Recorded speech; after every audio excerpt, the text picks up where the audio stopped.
Welcome to the Plato Paradigm, a paradigm shift in reading Plato's dialogues. Episode 136, Meno 95a to b. Anytus gives Socrates a word of advice to watch his mouth, and after this threat he leaves. We know that he leaves because immediately after Anytus has finished speaking, Socrates turns to Meno and says, O Menon, Anytus men moi doke chalepainen, kai uden thomadzo. Meno, Anytus seems to me to be angry, and I'm not surprised. The fact that Socrates is talking about Anytus in the third person indicates that Anytus has left. Of course, if he had said Anytus here, this here Anytus, the way they talked about Meno earlier, this here Meno, that would indicate that he was still present and listening. The fact that Anytus is no longer present allows Socrates, and perhaps even Meno, to assume things about Anytus without Anytus correcting their assumptions. For example, that Anytus is angry at all. We have only Socrates' word for it. While Anytus did just now criticize Socrates for speaking badly about four of the great Athenian politicians, and then go on to give him some friendly advice, and of course the fact that he then goes away, all may indicate that he is angry, but it's not necessary to go that far. He could be simply irritated by Socrates. The fact that Socrates doesn't support the picture of the decent Athenian who can teach anybody how to become a little bit better. This might upset Anytus were Socrates to have appeared in the first place to be a decent Athenian citizen. Anytus probably already has a low opinion of Socrates. What may have led him to leave is that Socrates has refuted his claim, and Anytus doesn't need to be angry when he leaves, but he is upset that Socrates slandered four great Athenians, and it's reasonable for a decent Athenian citizen to give the advice that he gives, that Socrates should be more careful in the future. We might suppose that Anytus thinks that Socrates is quite useless when it comes to benefiting other people, but he noticeably leaves Meno with Socrates, so it seems that he's not too worried about Socrates harming people, which is strange given what he will later do when he's behind the prosecution of Socrates for corrupting the youth. Or perhaps we have an indication here that Anytus really doesn't care about Xenoi. He's supposedly a great host of Xenoi, but he doesn't mind if someone like Socrates corrupts them.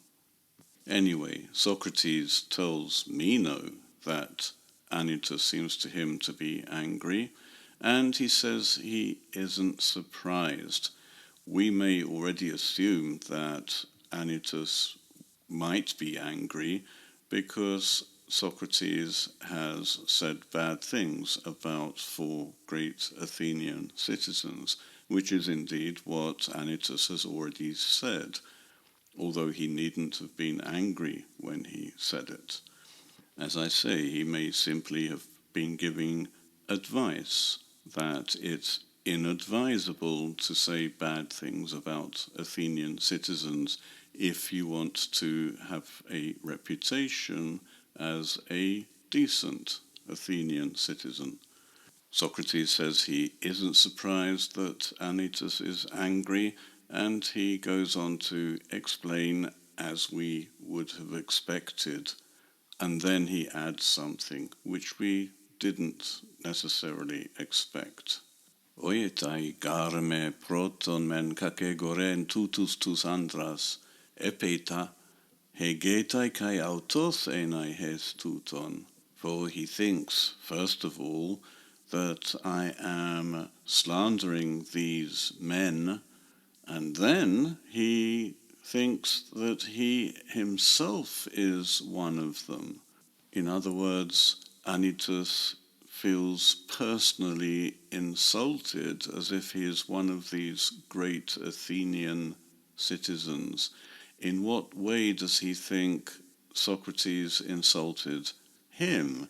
Because he isn't one of the four great Athenians that Socrates did actually criticize.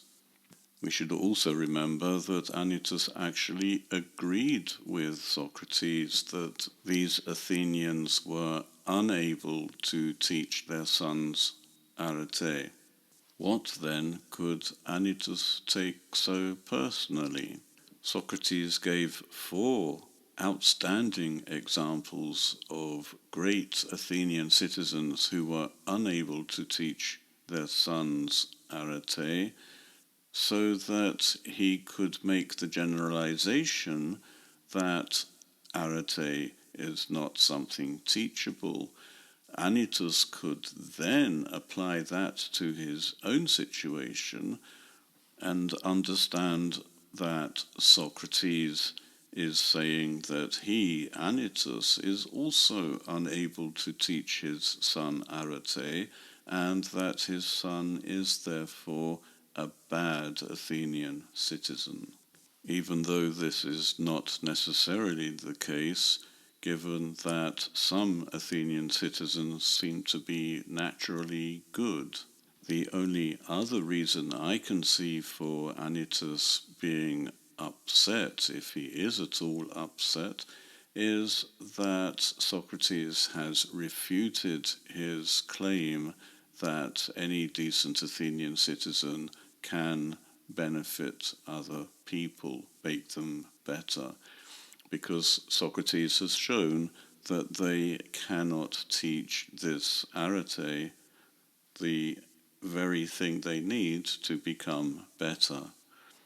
And Socrates did it in the presence of Meno and his entourage. In other words, Socrates has put Athens to shame. Whatever might be the case regarding Anytus, we have to remember that Socrates is saying what he says now to Meno, and the whole point of what he's saying now is for Meno's sake. He seems to be implying to Meno that even if Socrates refutes someone in conversation, it's not in order to make them upset, and there's no reason for Meno to become upset if Socrates keeps refuting him. That isn't the point. This isn't to say that Meno has been insulted by Socrates, but he has been upset here and there, especially when he's required to give an answer. He prefers to listen to Socrates. Even so, Socrates presses the point. Al hutos men ean pote gno hoiones kakos legen pausetai chalepainon nunde agnoe. But this man, in other words Anytus, if ever he finds out what sort of thing speaking badly is, he will cease from being angry. But now he doesn't know. Speaking badly is a very ambiguous term. It can mean speaking badly about someone, in other words, slandering them, which is supposedly the context here, or it could simply mean to speak in a wrong way, which is what happens when people don't understand what they're talking about. For some reason, Socrates wants Meno to understand, or at least acquire the opinion that speaking badly isn't the sort of thing which should get one annoyed. These remarks about Anytus may also be seen as a bridge from the conversation with Anytus back to the conversation with Meno. Sude moie pe, u kai parhumin esin kaloi kagathoi andres, panuge. But you, tell me, aren't there fine and good men among you, in other words, among you Thessalians, in Thessaly? Absolutely. Tiun, ethelus in hutoi parechen hautus didascalus tois neois, kai homologen didascaloite enai kai didacton areten? What then? Do these wish to present themselves as teachers for the young? And do they agree both that they are teachers and that arete is something teachable? Presenting themselves as teachers is what sophists do, and Anytus did not say that ordinary Athenian citizens present themselves as teachers.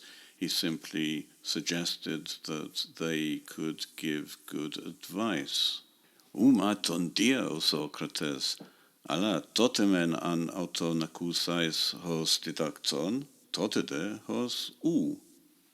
No, Baesius, Socrates, but you might hear some of them now say that it is something teachable, and now that it isn't. Meno addresses only the second of the two questions. He doesn't say that they present themselves as teachers, and this is fairly obvious. Ordinary citizens are not going to say that they are teachers. Wealthy citizens may enjoy sophists, but they are not going to stoop to that level themselves to entertain other citizens and even make money at the same time. This is unthinkable. This doesn't stop citizens talking about virtue, and of course disagreements will arise. After all, we have only to think of Meno's list at the beginning of the dialogue. He acquired this list, these options, from various people. The options were exclusive, which means that anyone who chose an option other than that virtue is something teachable was claiming that virtue was something not teachable. Well, after all these demonstrations, Meno should be satisfied that Socrates thinks that virtue is not something teachable.